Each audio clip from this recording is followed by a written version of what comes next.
Hello, this is the calculator technique for statistics. So let's start with the measures of central tendency for ungrouped data. So nandito yung mean, median, mode, standard deviation, and so on. So yung number 24, find the mean of 67, 53, 50, and so on. So ito, pag mean lang yung given, set your calculator to mode 3, and then one variable lang kasi isa lang yung values niya. So, one variable lang siya. And then, input mo lang to lahat dun sa mode 1 or mode stat 1. 67, 53, 50, 76, 66, 81, 69, 77, and 91. Let's check. 177, 69, 81, 66, 76, 50, 53, and 67. So once na-input mo na siya, press AC, Shift 1, 4, and then 2, X bar is the mean. So 70. Pwede mo yung i-try ulit.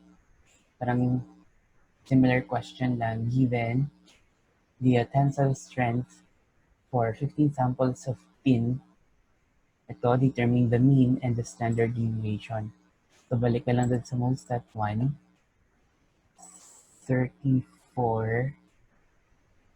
Pwede mo din itong ay gawin pag na-note mo na lahat ng whole numbers niya naka 34, pwedeng i-ignore mo na lang siya. I-input na lang natin yung decimal part para mas mabilis. 57.40. Pero pag yung whole number, pati yung whole number different, then kailangan mo siyang i-include 0.63, 0.63, 0.51, 0.49, 0.61, 0.52, 0.55, 0.58, 0.53, 0.44, 0.48, and 0.40. So, ma-check mo rin kung ilan na yung na-input mo. Ito, 15 na siya. Pwede mo na kunin yung mean, shift 1, 4, and then 2 ulit. So, that's 34.53 letter D. For number 26, the standard deviation is shift 1, 4, and then choose mo yung 3. So, 0.07474 is letter A. So, the same yung makuha for mean and standard deviation kahit hindi ko sinama yung whole number na 34. For the next problem, the following set of data refers to the amount of money in pounds. Pounds ba yan? Anyway, taken by a news vendor for 6 days. Determine the mean. That ay practice nyo na lang. Standard deviation, pareho lang din kanina. So, practice na lang natin ulit ha. That's mode 3, 1, 35, 22, 25, 23, 28, 33, and 30. So, check mo 2, 4, 6, 7, 7 yung na-input. Standard deviation is shift 1, 4, 3 ulit. Na yung 4 kanina, yun yung standard deviation for sample. So, kung nakaspecify sa problem as sample, kunin mo yung sa 4. Pag hindi, nakaspecify, ito yung sa population, standard deviation number 3. So, that's 4.60 letters. For number 29, determine the root mean square of the following numbers. So, first of all, define natin ano yung root mean square. Pag sinabi mong RMS, meron yan sa ECE or sa electrical engineering din. Pag sinabi mong RMS, parang effective value yon. Pero mathematically, kukunin mo lang dun sa pangalan. Although, pabaliktad. So, halimbawa, meron kang mga values na is symbolize natin as x. So, di ba root, mean, square. So, pag may individual values ka na for x, kunin mo muna yung square. Tapos, next, kukunin mo yung mean. Remember na yung mean or average is i-add mo yung lahat ng values and i-divide mo sa number of data. So, kukunin mo yung sum ng lahat ng squares, i-divide mo yung n, yan yung mean. And then, kunin mo last yung root, so kukunin mo yung square root niya. So, in short, RMS pala is square root of the sum of all squares divided by n. Pero pwede mo yan i-input directly sa calculator. Balik ka lang doon ulit sa mode 3, 1. And then input mo lang individually 2.7, 3.2, 3.8, 4.3. Kapag konti lang naman yung given, mas madali na lang siya i-manual. Pero pag marami yung given dito na numbers, pwede mo i-calculator. So that's the square root of the quantity. Hanapin natin yung summation, shift 1. Nandito yung sum sa 3. Ito yung summation of the squares of all the x. So 1. And then i-divide yan by n, apat sila. Na for example, hindi mo na siya mabilang pag marami na yung given, para sure ka na tama yung sagot, pwede din shift 1, punta ka dun sa data 2, ulit shift 1, 3 para dun sa sum na 1, summation of x squared divided by shift 1, dun sa 4 ulit, nandito yung n sa 1. And then, di ba yung last ko kunin mo yung square root, that's 3.55, yan yung RMS.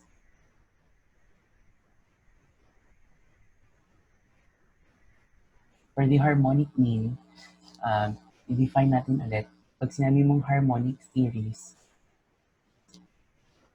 individually, i-reciprocal mo siya, yung resulting series is magiging arithmetic.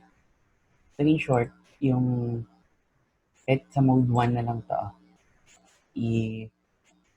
i-reciprocal mo yan lahat, kunin mo yung sum, that's 1 over 5 plus 1 over 7. And then divide mo siya sa 4 kasi yun yung n, apat sila. And then i-reciprocal mo ulit. So that's 3.66. Yan yung harmonic mean with 2, 4, 5, and 7. For 31, arithmetic mean is just the average. So pwede mo itong i-input ulit dun sa mode 3.1. Although hindi ko na ipakita ha, i-practice nito. I-input mo lang dito siya sa mode 3.1. Press easy, shift 1. 4 kada nandun yung variables mo. Kunin mo yung 2 ulit. Pag press mo ng equal sign, lalabas niyo yung answer.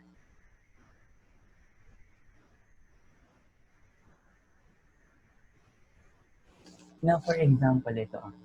Kasi kanina, individual yung given and parang yung weight for each number is the same. Ito kasi, may mathematics, physics, English, and hygiene na problem or na subject. And then yung respective weight nila is different. So parang yung grades natin sa undergrad, merong mga lectures na 3 units. For example, calculus 4 or sa ibang schools, pwedeng 5. Pag mga lab, meron din 1. So yung pag-compute mo na yung general average mo, remember na i-multiply mo yung weight dun sa individual na grades or scores. So mag-iiba yung solution. So yung solution dito is, ito yung manual. Pag isa-isahin mo siya, 82 times 3 plus, that's 86. Yung corresponding weight is 5 plus 90 times 3 plus 70 times 1. And then, i-divide mo siya sa total weight. So, hindi mo siya i-divide sa 4 kasi sabihin mo 4. That's wrong kasi different yung weight, i-add mo yung total weight. Kunin mo yung total weight. Ito na yung average grade niya, which is 84.67. Yung pinakamalapit dito is 85. Pero yung exact na sagot dapat is 84.7, for example. Although i-check natin baka may mali na input. 90 times 3 is 70 times 1. Tama na? 3, 5, 3, 1. Another solution is, pag ito may weight na, punta ka dun sa mode 3, 2. So, ilalagay natin dito sa X yung actual grades. Ilagay mo dun sa Y yung total, yung corresponding weight nila. 82, 86, 90, and 70. Ilagay mo dun sa Y, 3, 5, 3, 1. So, pag ito may weight na, punta ka dun sa summation. Shift 1, 3, kunin mo yung summation of xy nandito sa 5. I-divide mo dun sa summation of shift 1, 3, 5. Kasi diba, kanina diba, kinumplete natin yung product ng grade and individual and yung corresponding weight. And then i-add mo sila lahat, i-divide mo dun sa total weight. So tama, that's 84.7, or yung closest answer is 85.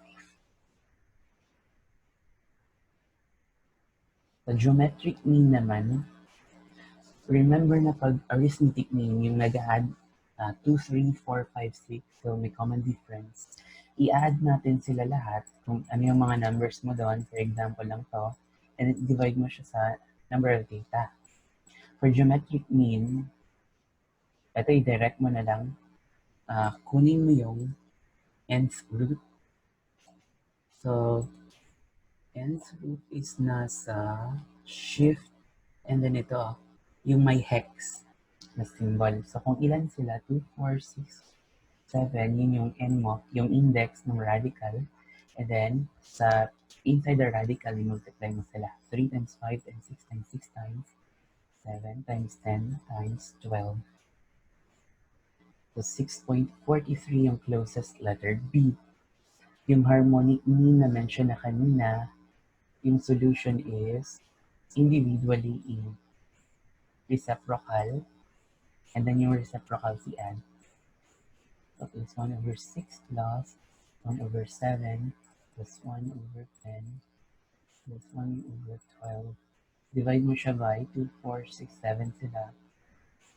And then 1 divided by the answer. So huwag kalimutan yung 1 divided by the answer kasi parang i-reciprocal mo yung nakuha mong mean nung mga reciprocals nila. So that's 5.87, letter D. Yung quadratic mean naman is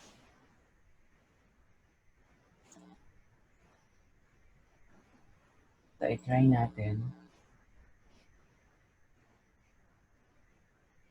Parang similar to siya sa RMS. Sa mode 3, 1, 3, 5, 6, 6, 7, 10, and 12. So shift 1, sum of x squared divided by n. Shift 1, 4 ulit. Nandun yung n sa bar. And then kunin mo yung square root. That's 7.55, letter A. So technically yung quadratic mean, yung term kasi na quadratic mean is ginagamit usually sa mathematics. And then for engineering, ginagamit natin yung RMS or root mean square. Pero technically, they refer to the same value or the same quantity. So ganun pa din yung process. Ito naman, given the following data pairs, find the regression equation. So pag sinabi mong regression equation yun ng straight line. So later on, pag dating natin sa analytic geometry, ito na process pwede itong gamitin. Put sa mode 3, 2. Dito, 1.24. 2.53, 7.24, 7.60, 9.97, 14.31, 13.99, 14.88, 18.04, and then 20.7. Press AC, and then Shift 1. Nandito sa regression yung A and B. So that's 1. A is negative 0.464, and then B is 2.09.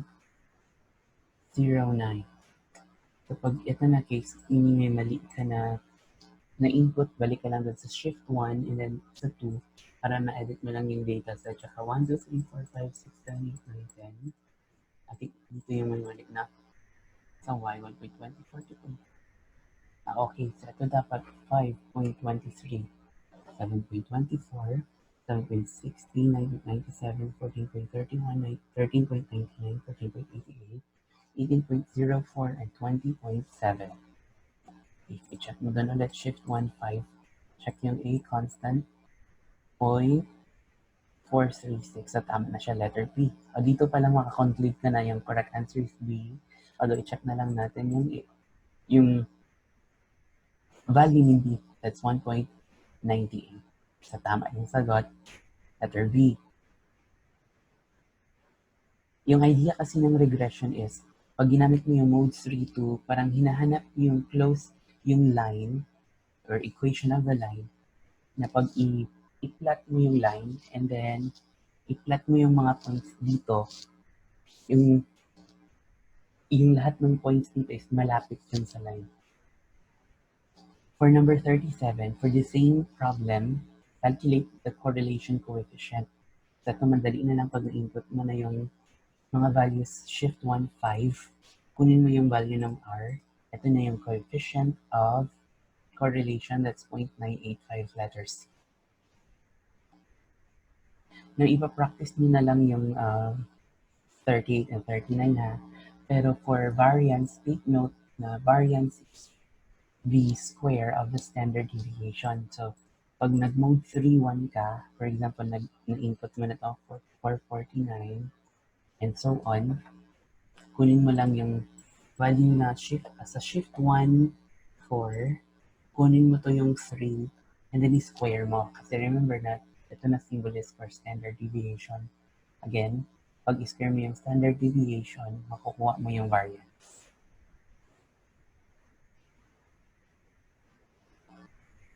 Now ito, what if group data na siya? So pwede ka pa din doon sa mode 3.1. This time kasi parang meron kang frequency or weight. Although kanina, may weight din yung problem number 32. Pwede yun sa mode 3.2.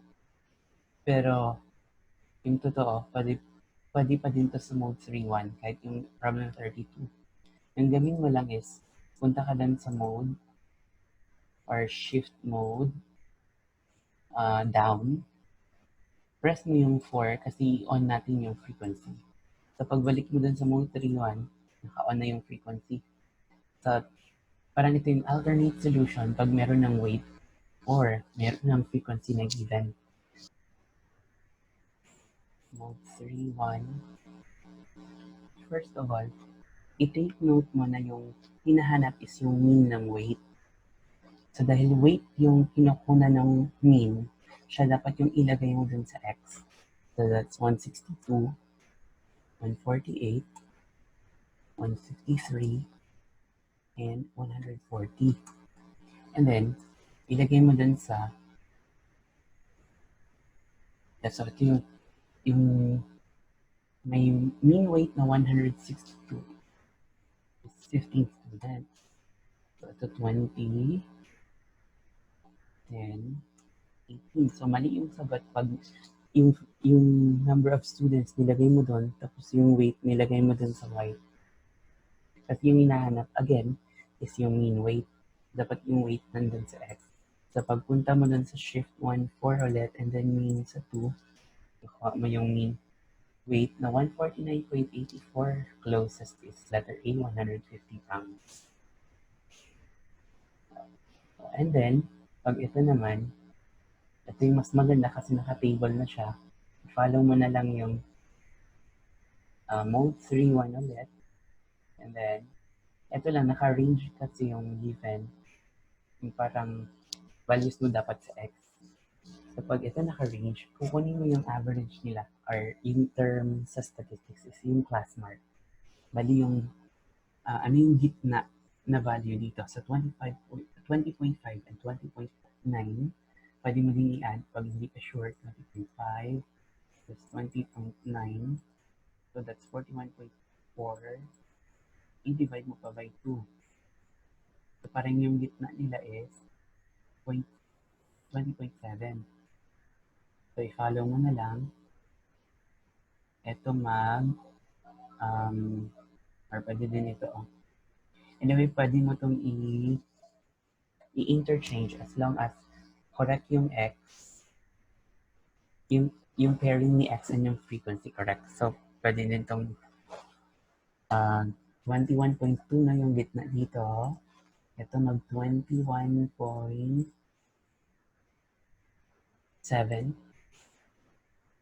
Ito mag 22.2. Ito mag 22.7. And then, 23.2 na siya. Kunin mo yung respective or corresponding frequencies nila. And 9, 11, 2. Pag kunin yung mean, shift 1 for 2 ka ulit, meron ka ng mean that's 21.9, letter A. Pag hinanap yung standard deviation, pwede pa din. Same lang dun kanina. So either naka-on or off yung frequency, same lang yung makuha mo na value. That's 3. Ito yung standard deviation. In case, hanapin din sa problem. So I think ito, the same na lang dun sa previous natin na problem na sinolve. Exact lang siguro for coefficient of variance. So i-take note nyo na lang na coefficient of variance is the quotient of mean over standard deviation. Although direct lang kasi makuha yung mean and standard deviation dun sa calculator, i-divide mo na lang, makuha mo yung coefficient of variance. So that's all.